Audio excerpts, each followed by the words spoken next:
ब्रह्ममुरारिसुरार्चितलिङ्गं निर्मलभासितशोभितलिङ्गम् जन्मजदुःखविनाशकलिङ्गं तत्प्रणमामि सदा शिवलिङ्गम् देवमुनिप्रवरार्चितलिङ्गं कामदहनकरुणाकरलिङ्गम् रावणदर्पविनाशनलिङ्गं तत्प्रणमामि सदा शिवलिङ्गम् सर्वसुगन्धसुलेपितलिङ्गं बुद्धिविवर्धनकारणलिङ्गं सिद्धसुरासुरवन्दितलिङ्गं तत्प्रणमामि सदा शिवलिङ्गम् कनकमहामणिभूषितलिङ्गं फणिपतिवेष्टितशोभितलिङ्गम् दक्षसुयज्ञविनाशनलिङ्गं तत्प्रणमामि सदा शिवलिङ्गम् कुङ्कुमचन्दनलेपितलिङ्गं पङ्कजहारसुशोभितलिङ्गम् सञ्चितपापविनाशनलिङ्गं तत्प्रणमामि सदा शिवलिङ्गम्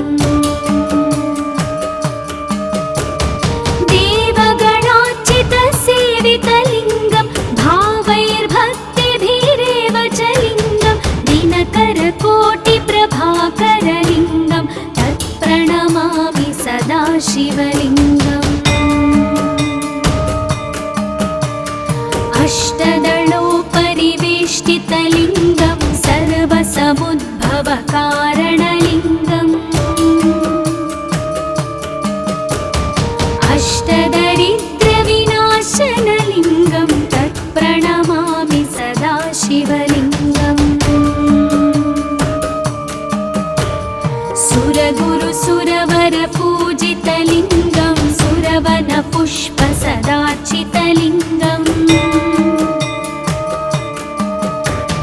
परात्परं परमात्मकलिङ्गं तत्प्रणमामि सदा शिवलिङ्गम् तत्प्रणमामि सदा शिवलिङ्गम् तत्प्रणमामि सदा शिवलिङ्गम् लिङ्गाष्टकमिदं पुण्यं यः पठेत् शिवसन्निधौ शिवलोकमवाप्नोति शिवेन सह मोदते।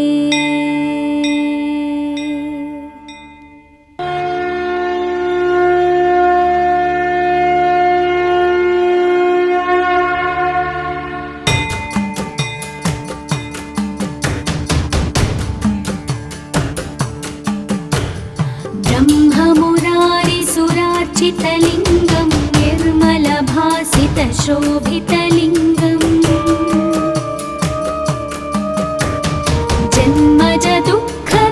जन्मजदुःखविनाशकलिङ्गं तत्प्रणमामि सदा शिवलिङ्गम् देवमुनिप्रवरार्चितलिङ्गं कामदहनकरुणाकरलिङ्गम् रावणदर्पविनाशनलिङ्गं तत्प्रणमामि सदा शिवलिङ्गम् सर्वसुगन्धसुलेपितलिङ्गं बुद्धिविवर्धनकारणलिङ्गं सिद्धसुरासुरवन्दितलिङ्गं तत्प्रणमामि सदा शिवलिङ्गम् कनकमहामणिभूषितलिङ्गं फणिपतिवेष्टितशोभितलिङ्गम् दक्षसुयज्ञविनाशनलिङ्गं तत्प्रणमामि सदा शिवलिङ्गम्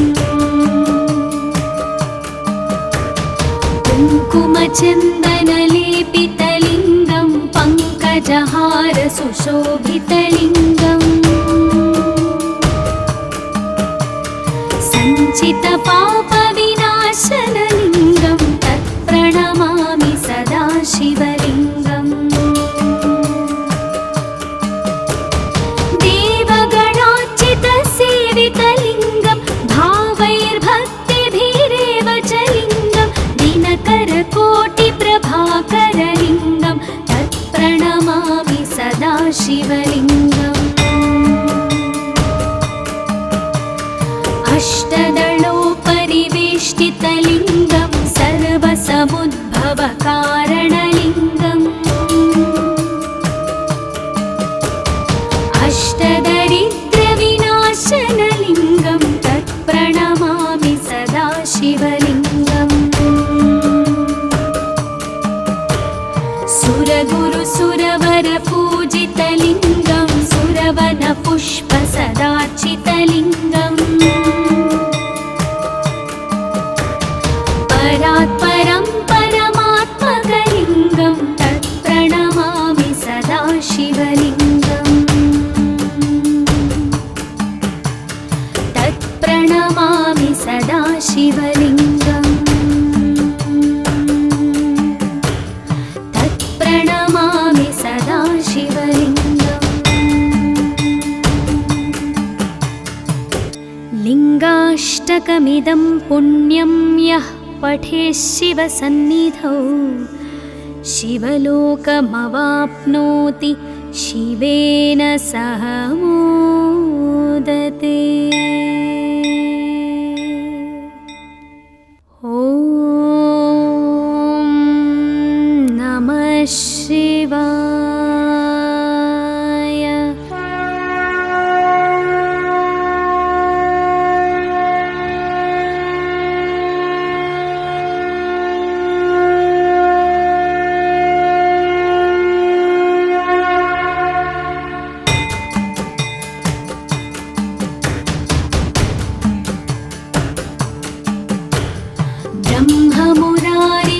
ब्रह्ममुरारिसुरार्चितलिङ्गं निर्मलभासितशोभितलिङ्गम्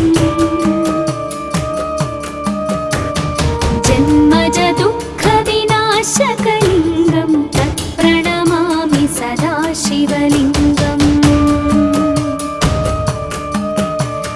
देवमुनिप्रवरार्चितलिङ्गं कामदहनकरुणाकरलिङ्गम् रावणदर्पविनाशनलिङ्गं तत्प्रणमामि सदा शिवलिङ्गम्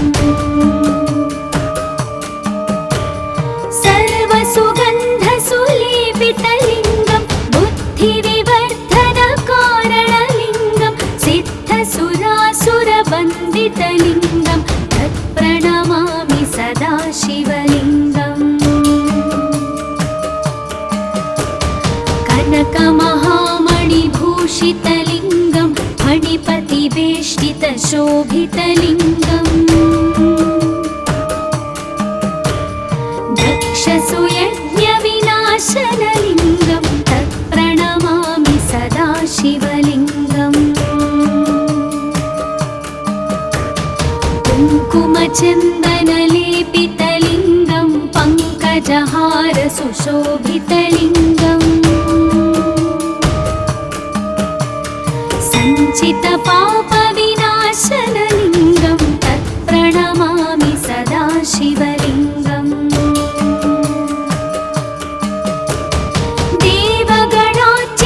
देवगणार्चितसेवितलिङ्गं भावैर्भक्तिभिरेव च लिङ्गं दिनकरकोटिप्रभाकरलिङ्गं तत्प्रणमामि सदा शिवलिङ्गम् अष्टदलोपरिवेष्टितलिङ्गं सर्वसमुद्भवकारणलिङ्गम् अष्टदरिद्रविनाशनलिङ्गं तत्प्रणमामि सदा शिवलिङ्गम् सुरगुरुसुरवरपूजितलिङ्गं सुरवनपुष्पसदार्चितलिङ्गम् परात् परं परमात्मकलिङ्गं तत्प्रणमामि सदा शिवलिङ्गम् तत्प्रणमामि सदा शिवलिङ्गम् तत्प्रणमामि सदा शिवलिङ्गम् लिङ्गाष्टकमिदं पुण्यं यः पठेत् शिवसन्निधौ शिवलोकमवाप्नोति शिवेन सह मोदते। ॐ नमः शिवाय।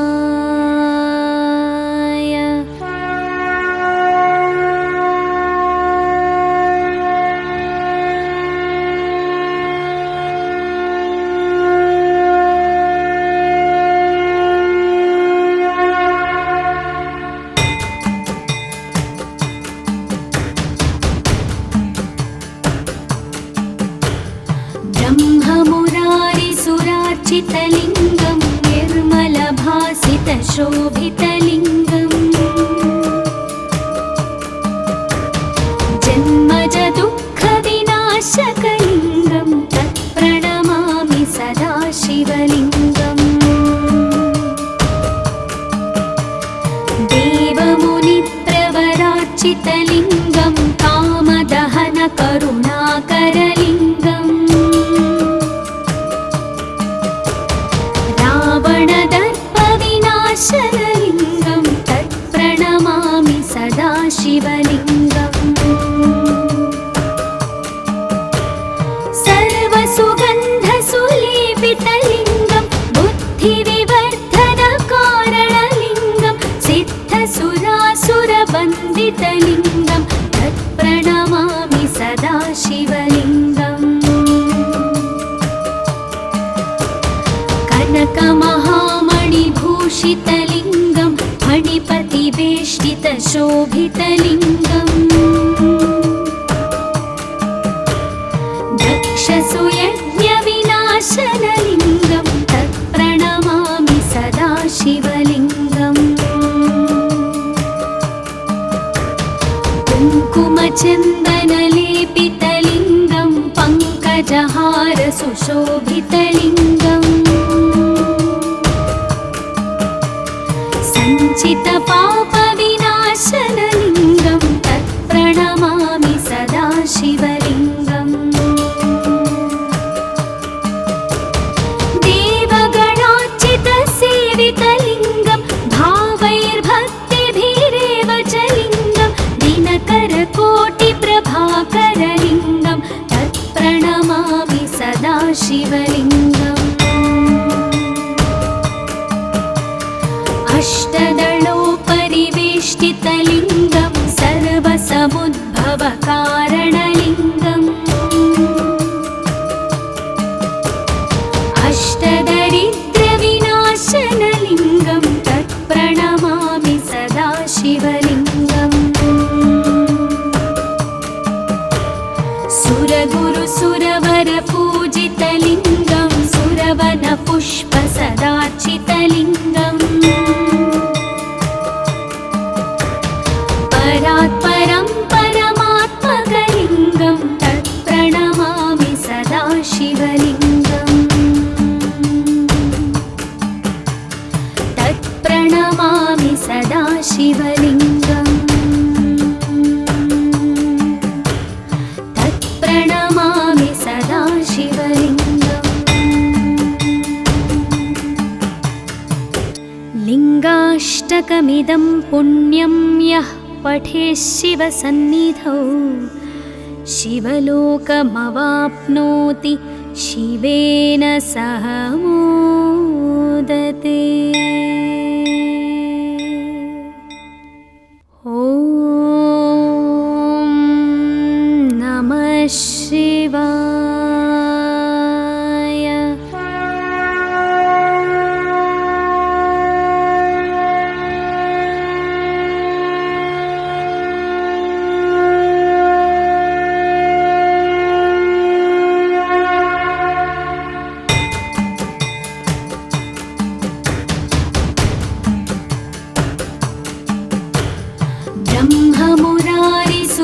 निर्मलभासितलिङ्गं निर्मलभासितशोभितलिङ्गम् जन्मजदुःखविनाशकलिङ्गं तत्प्रणमामि सदा शिवलिङ्गम् देवमुनिप्रवरार्चितलिङ्गं कामदहनकरुणाकरलिङ्गम् रावणदर्पविनाशनलिङ्गं तत्प्रणमामि सदा शिवलिङ्गम् सर्वसुगन्धसुलेपितलिङ्गं बुद्धिविवर्धनकारणलिङ्गं सिद्धसुरासुरवन्दितलिङ्गं तत्प्रणमामि सदा शिवलिङ्गम् कनकमहामणिभूषितलिङ्गं फणिपतिवेष्टितशोभितलिङ्गम् दक्षसुयज्ञविनाशनलिङ्गं तत्प्रणमामि सदा शिवलिङ्गम् कुङ्कुमचन्दनलेपितलिङ्गं पङ्कजहारसुशोभितलिङ्गम् सञ्चितपापविनाशनलिङ्गं तत्प्रणमामि सदा शिवलिङ्गम्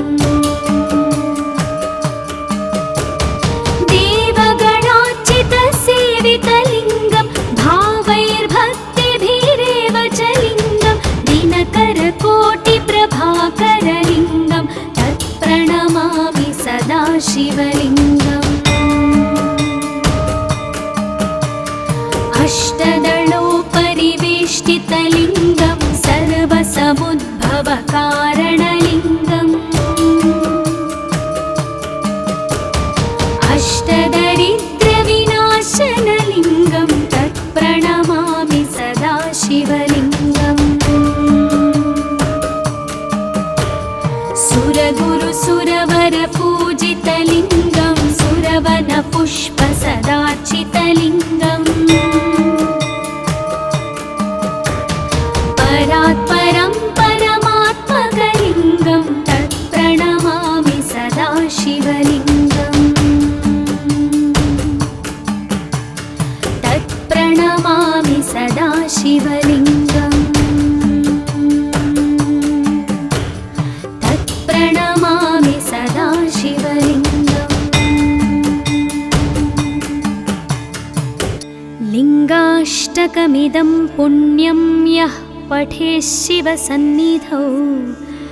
शिवलोकमवाप्नोति शिवेन सह मोदते। ॐ नमः शिवाय।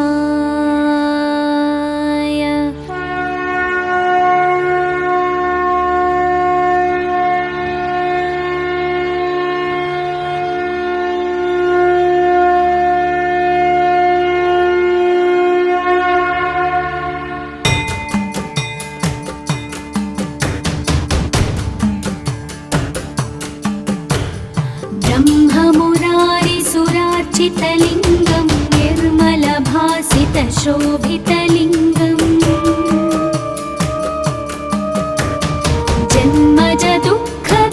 जन्मजदुःखविनाशकलिङ्गं तत्प्रणमामि सदा शिवलिङ्गम् देवमुनिप्रवरार्चितलिङ्गं कामदहनकरुणाकरलिङ्गम्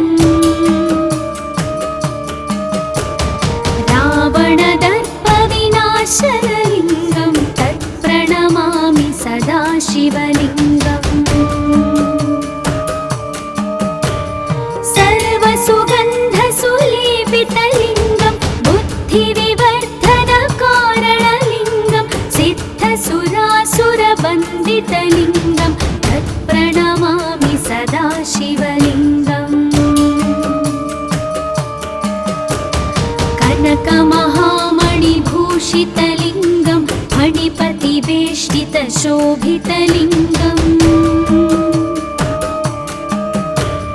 दक्षसुयज्ञविनाशनलिङ्गं तत्प्रणमामि सदा शिवलिङ्गम्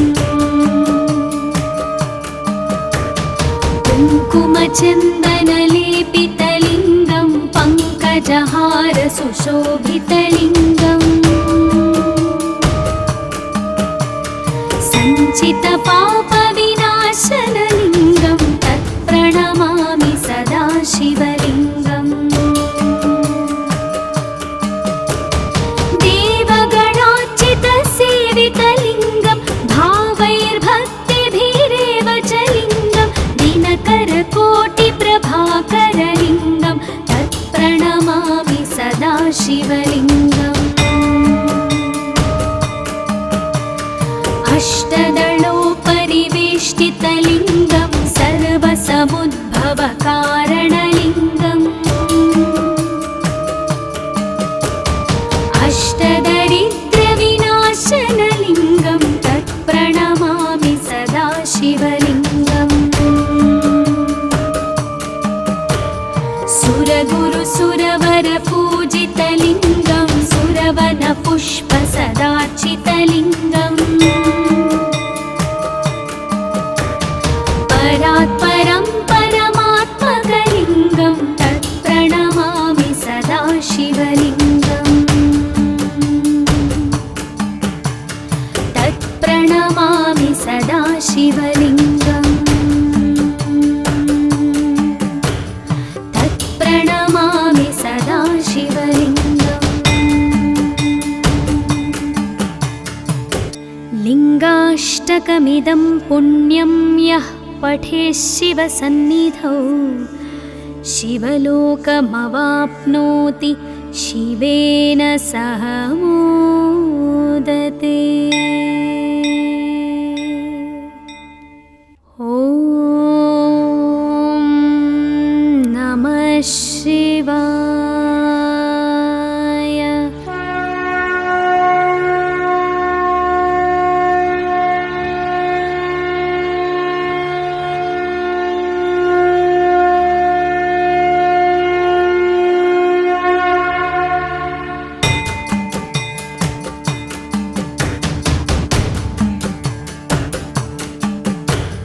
ब्रह्ममुरारिसुरार्चितलिङ्गं निर्मलभासितशोभितलिङ्गम्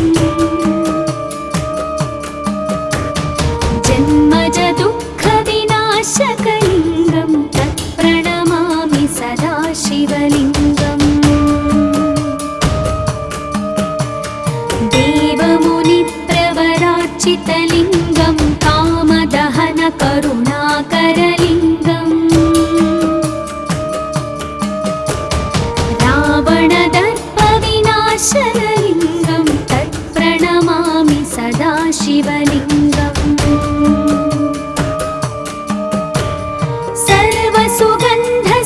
सर्वसुगन्धसुलेपितलिङ्गं बुद्धिविवर्धनकारणलिङ्गं सिद्धसुरासुरवन्दितलिङ्गं तत्प्रणमामि सदा शिवलिङ्गम् कनकमहामणिभूषितलिङ्गं फणिपतिवेष्टितशोभितलिङ्गम् दक्षसुयज्ञविनाशनलिङ्गं तत्प्रणमामि सदा शिवलिङ्गम् कुङ्कुमचन्दनलेपितलिङ्गं पङ्कजहारसुशोभितलिङ्गम् सञ्चितपापविनाशनलिङ्गं तत्प्रणमामि सदा शिवलिङ्गम्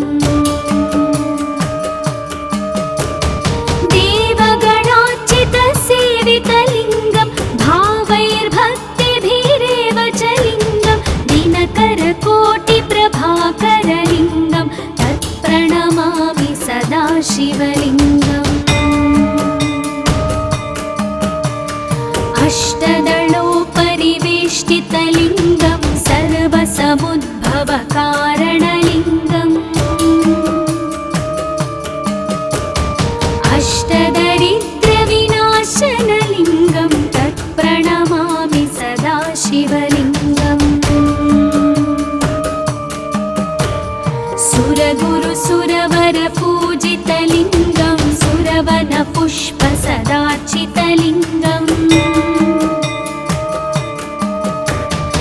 परात् परं परमात्मकलिङ्गं तत्प्रणमामि सदा शिवलिङ्गम् तत्प्रणमामि सदा शिवलिङ्गम् तत्प्रणमामि सदा शिवलिङ्गम् लिङ्गाष्टकमिदं पुण्यं यः पठेत् शिवसन्निधौ शिवलोकमवाप्नोति शिवेन सह मोदते।